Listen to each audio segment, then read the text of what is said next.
శ్రీలంక సముద్ర తీరంలో భారతీయులు వలస వచ్చి స్థిరపడ్డ ఒక పల్లెటూరు.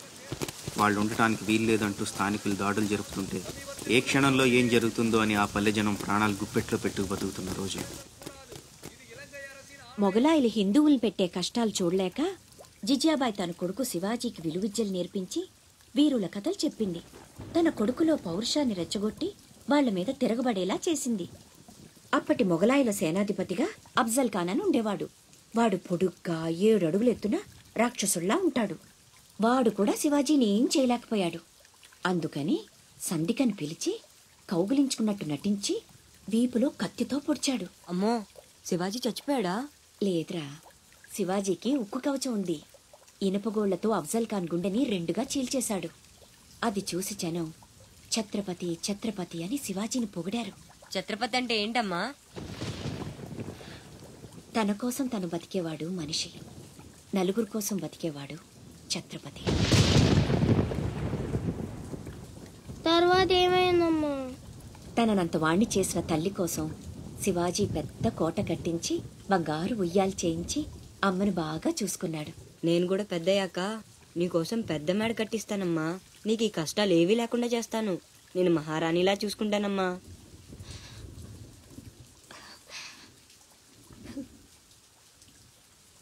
నువ్వు చాలా గొప్పవాడు అవుతావు నాన్న.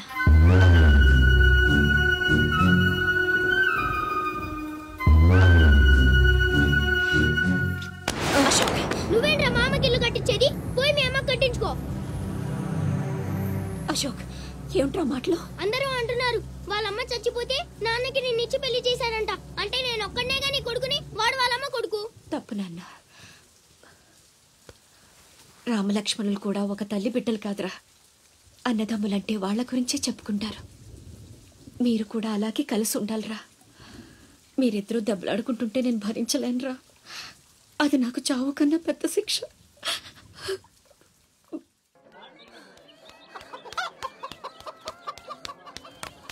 అమ్మా అమ్మా అమ్మా, ఈరోజు నీ పుట్టినరోజు కదమ్మా. నీకు ఇష్టమని జంట మామిడి పళ్ళు తెచ్చాను.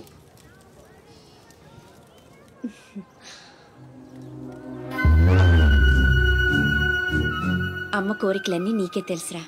పండు చాలా బాగుందన్న. ఎక్కడి నుంచి తెచ్చావు? సత్తన్న తోటలో దొంగతనం చేసి తెచ్చాడు. ఏరా, దొంగతనం చేసావా? లేదమ్మా. అబద్ధం చెప్తున్నాడమ్మా. ఇందాక బడేకి కొట్టి దొంగతనానికి వెళ్ళాడు. కావాలంటే ఒట్టేసి చెప్పమను.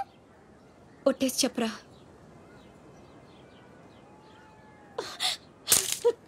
దొంగతనం చేస్తావురా? నువ్వెంతో గొప్పడు అవుతావని ఊహించుకున్నాను.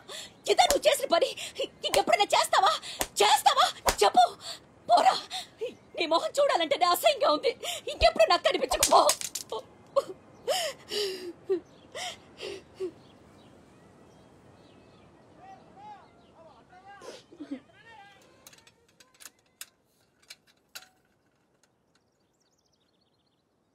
పుల్లయ్యగాడు ఊరగాయకు అందకాయ అడిగాడు, ఇచ్చావా? ఇచ్చాను. సత్తన్నా, ఏంటమ్మా?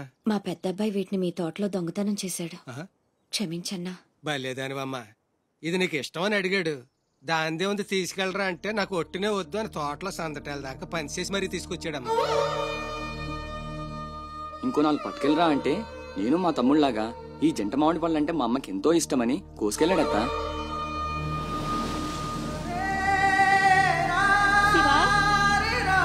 శివా, శివా, శివా, శివా, నాన్న శివా.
భద్రం. శివాజీ.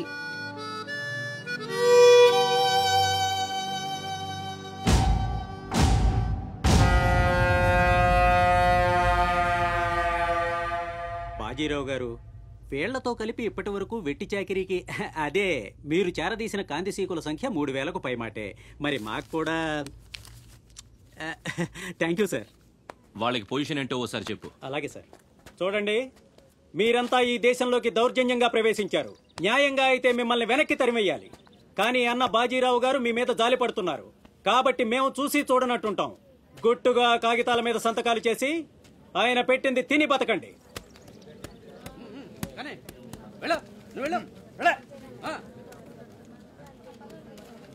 తెల్ల కాగితాల మీద సంతకాలు ఏంటండి? ఇదంతా మోసం. మాకు తెలిసా మాత్రం మేము చదువుకున్నాం. ఇక్కడ కాకపోతే బయట ఎక్కడో పని చేసుకు బతుకుతాం. మేము సంతకాలు పెట్టమండి.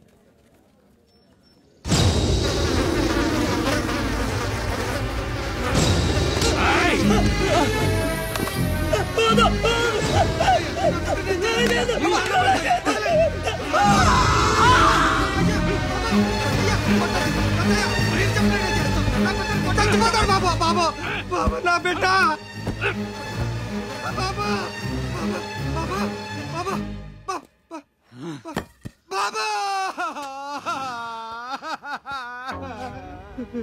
ఏయ్, చూశారుగా, ఎదురు తిరిగినోడు చావడు, వాడి వెనకున్నోడు చేస్తాడు.